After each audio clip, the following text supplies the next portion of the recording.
James Kaufman, World News Report today. Ladies and gentlemen, we're basically at war and have declared war with Venezuela and Mexico via their drug cartels. What's the real reason we're at war with Venezuela? Well, I wanted y'all to take a look at this simple chart before I show you all of the troops that have been deployed in the B-52s headed down there for a bombing run currently.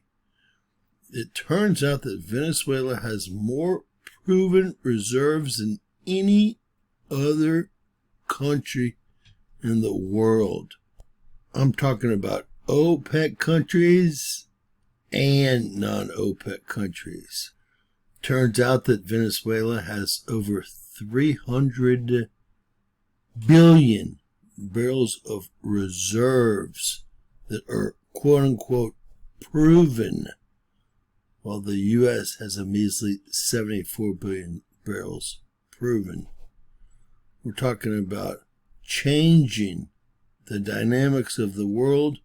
It's all right there in Venezuela. They have a lot more oil than even Saudi Arabia, believe it or not.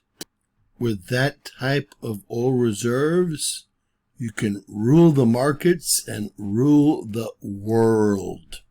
Period. And that's exactly what Donald Trump plans on doing with our military force. Period. Is it really against the cartels, or are they going after this 303 billion barrels of proven oil reserves? I think we all know it's B. B-52 bombers were just deployed towards Venezuela. We can see them actually refueling in the Southern Caribbean currently. And we have 10,000 troops aboard ships right off the coast ready to roll. B-52 bombers are flying off the coast of Venezuela. Trump's not bluffing. Right now, more than 10,000 U.S. soldiers are built up in the Caribbean on ships in Puerto Rico, locked and loaded. Special operations helicopters were just seen flying 90 miles from Venezuela's coast. The chopper units used by Delta Force, Navy SEALs, and the Green Berets. The Black Ops were spotted off the coast of Trinidad. They're very important for search and rescue missions. Also spotted Little Birds. They're smaller but faster, designed for quick insertion of special operators behind enemy lines. The Ghost was also confirmed to be in the Caribbean. That's the nickname for MV Ocean Trader. It's the kind of ship that doesn't want to be found. It's designed for black ops and special missions because it's dark and blends in with cargo. There's more. 10% of the U.S. naval power is now in the region. It's a major shift. There's subs, several destroyers, and F-35 fighters in Puerto Rico. That's on top of all the coke boats getting smoked to pieces by the week. Kilos of cocaine are washing ashore. Don't tell Hunter. Dozens of bad hombres becoming shark bait. It's got Maduro's attention. He's the dictator of the narco state, a very bad hombre, and we just doubled the bounty on his head. It's now 50 mil. According to the New York Times, Maduro offered us a dominant stake in Venezuela's oil, gold, and mineral wealth and promised to cut ties with Russia and China. And Trump and Rubio said no. That tells me the gunboat diplomacy is going to end up with no Maduro and a Venezuela aligned with us, not Putin or Xi. American action in Latin America hasn't always ended well. Look at the Bay of Pigs. Other times, it's a piece of cake. It's our backyard. And Trump's just reestablishing the Monroe Doctrine, a.k.a. the Dunroe Doctrine. Hopefully, a Venezuelan general does the right thing and collects the $50 million bounty. No one wants a messy conflict in South America. Maduro controls drug traffickers who are pretty strapped. They have military-grade weapons. And Biden let hundreds of thousands of Venezuelans into the country. They could be activated. But if Trump can pull this off and kick China and Russia out of Venezuela, after what he did with the Iranians, it'll give him a lot of power to deter Russia and Ukraine and China. So based on the helicopters in the air near Venezuela, I would expect some sort of strike as early as today, definitely this week.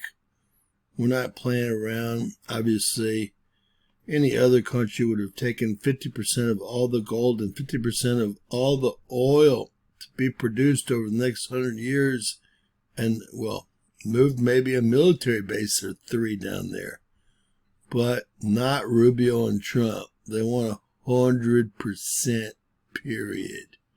And I'm afraid they're going to get it.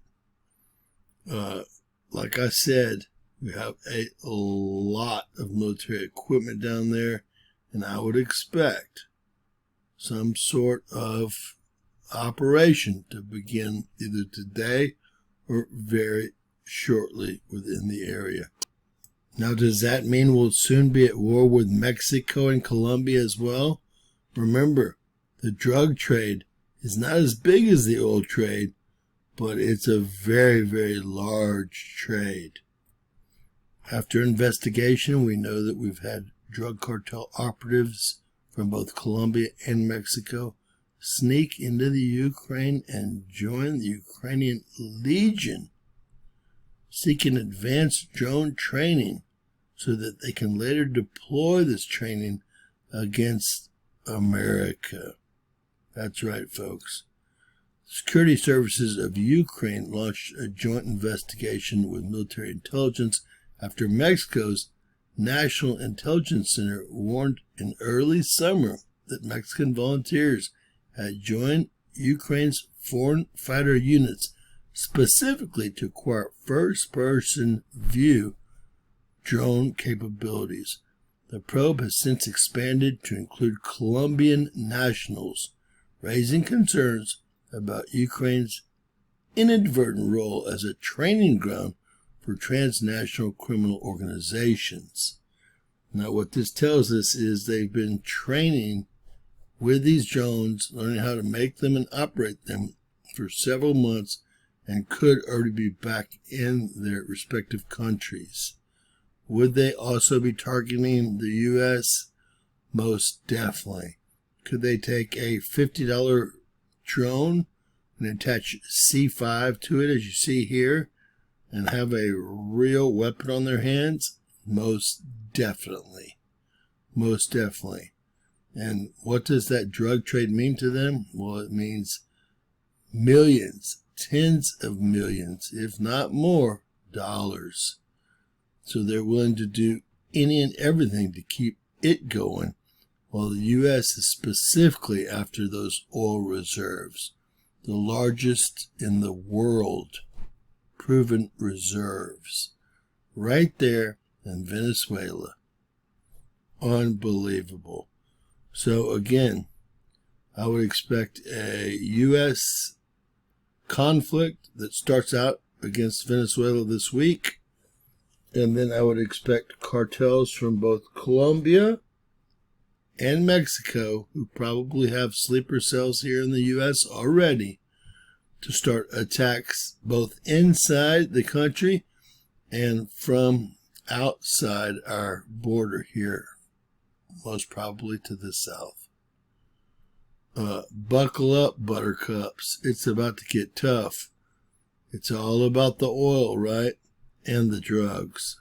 Please share, subscribe, and always remember, anything's possible in Bizarro World.